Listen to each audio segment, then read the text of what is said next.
Now coming up on 6:30 on WKYT this morning, light snow and slick roads causing several schools to cancel or at least delay this morning. We're tracking a crime alert in Lexington after one of two suspects remains on the run after a violent home invasion. And investigators say the hiker who died at the Red River Gorge was a senior manager with Kroger. Tracking, alerting, protecting. This is WKYT This Morning. Good morning, and it's so nice to have you with us on WKYT early on this Tuesday. I'm Bill Bryant. And I'm Rebecca Smith. Welcome in. We do have several school closings and delays, those running along the bottom of your screen. Also, Scott County on a 1-hour delay. Right, and 20 or so of those coming in this morning.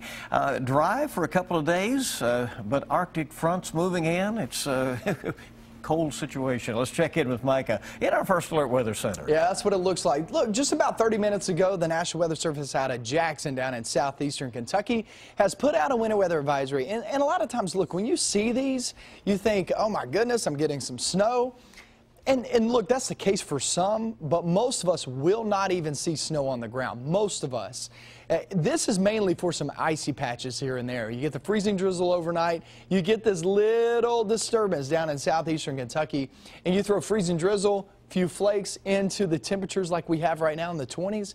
That's where you have some issues. We've had several reports of some icy roads down in southeastern Kentucky this morning. So you just got to be watching out for that as you're traveling. 37 by the afternoon. We'll be in the 40s tomorrow, nearing 50 degrees. And then here comes a big Arctic front.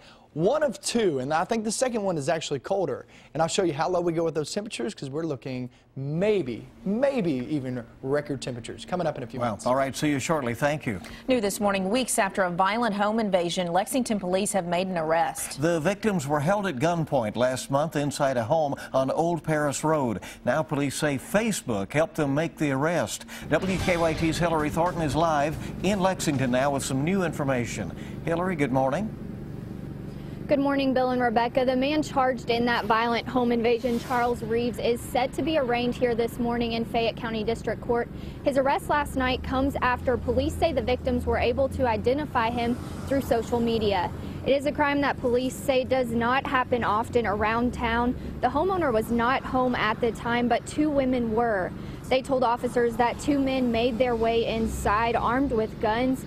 They told police the two intruders then tied their hands together with zip ties and held guns to their heads, threatening to kill them. Also, they could rob the homeowner, who says he runs a home improvement business, out of his house. There was also a young child in the home, but police believe the robbers did not notice and left the child alone. Luckily, no one was hurt during the ordeal. However, the two intruders did get away. Now, during the investigation, the victims were able to identify one of the suspects through Facebook. They told detectives the man used the profile name Fat Man Jones. Detectives then ran that name through a police database and found that that was an alias for Charles Reeves. The victims then positively identified Reeves. He is charged with robbery, burglary, and unlawful imprisonment. Now, that does leave that one other man that the women say acted in the home invasion, and at this time, police have yet to identify him. Live in Lexington, Hillary Thornton, WKYT.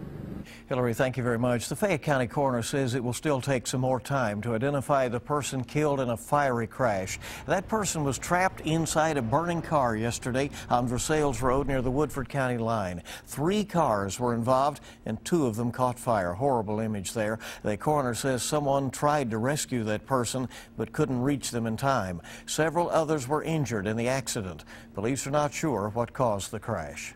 Well, busy road in Clark County is back open this morning after a tanker truck overturned. Highway at 627 was closed for hours yesterday near the Bourbon County line. Sky Drone Studios shared this video of emergency crews there on the scene. The tanker ended up on its side. Police say the truck was hauling butane, but that hazardous material did not spill.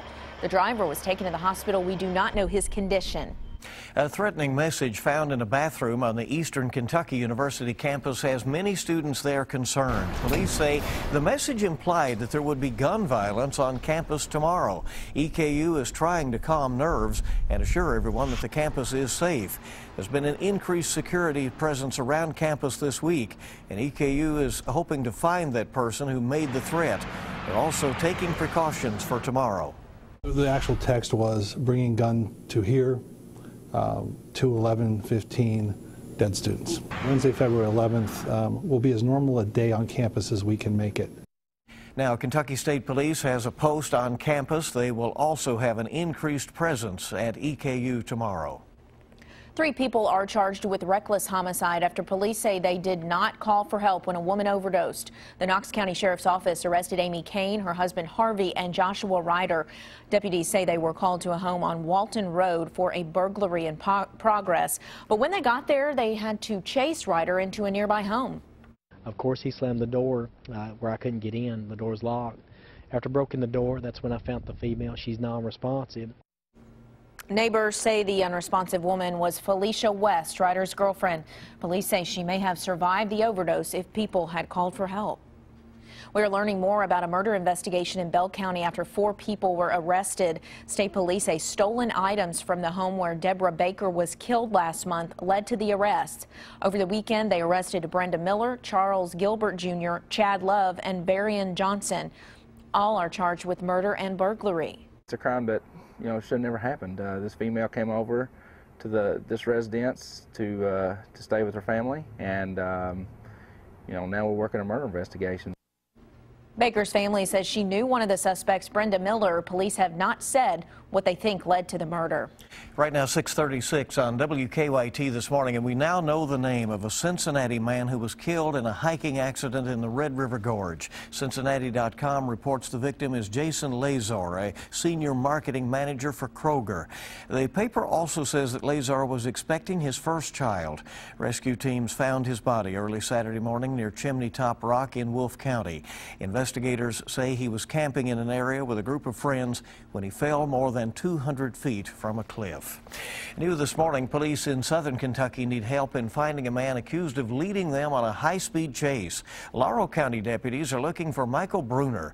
They say he was driving more than 100 miles per hour on US 25 in London last month as he tried to escape police. Deputies later found out that he was wanted for drug trafficking. Police arrested a man accused in a central Kentucky crime spree. Police in Richmond say at least 7 people in the Battlefield Estate subdivision reported having their cars broken into last week.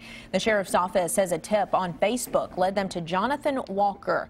Deputies then found an unopened PlayStation in his car that was bought with a credit card stolen from one of those cars. Happening today, the city of Lexington will break ground on a new 911 call center. Crews will start construction at the site off Versailles Road, and this project is one that the director of the city's 911 operations says is badly needed. WKYT's Mark Barber is live now with more on how this new center could improve response times in the case of an emergency. Mark, good morning.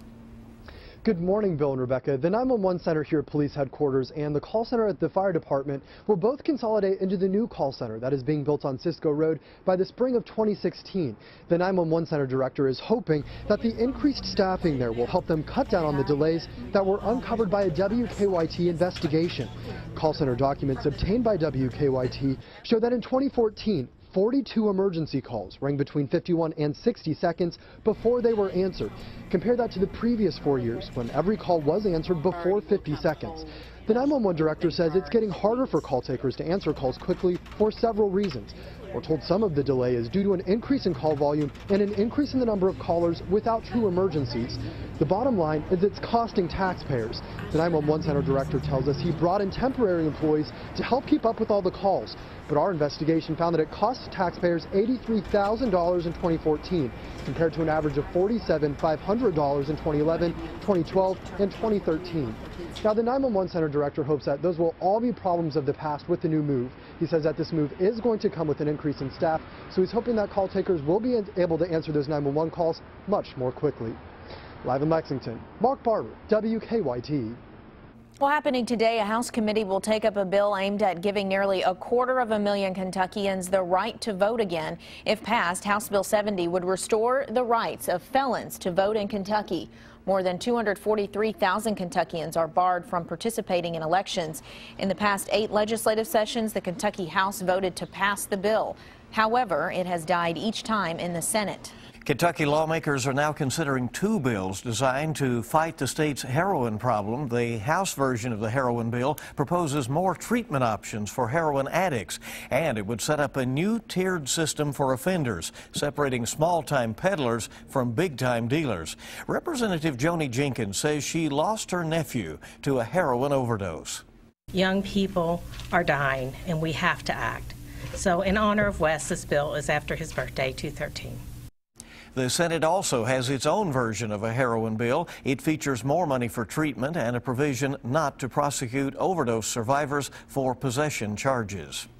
The Fayette County Board of Education has hired a national search firm to help find the district's next superintendent. The board voted last night to hire ProAct Search. Board members say they are expecting a base contract of $22,000 with the firm. ProAct focuses on superintendent searches for school districts of more than 20,000 students. Now 6:40 on WKYT this morning. Some new parking spaces are being set up to help businesses on a downtown Lexington block. The Lexington Parking Authority says 4 temporary metered parking spaces, along with a temporary loading zone, will be installed this week in the 100 block of South Upper Street. Parking has been blocked on this street in recent months because of the Centerpoint project. The Parking Authority says the new spaces should be in place by tomorrow.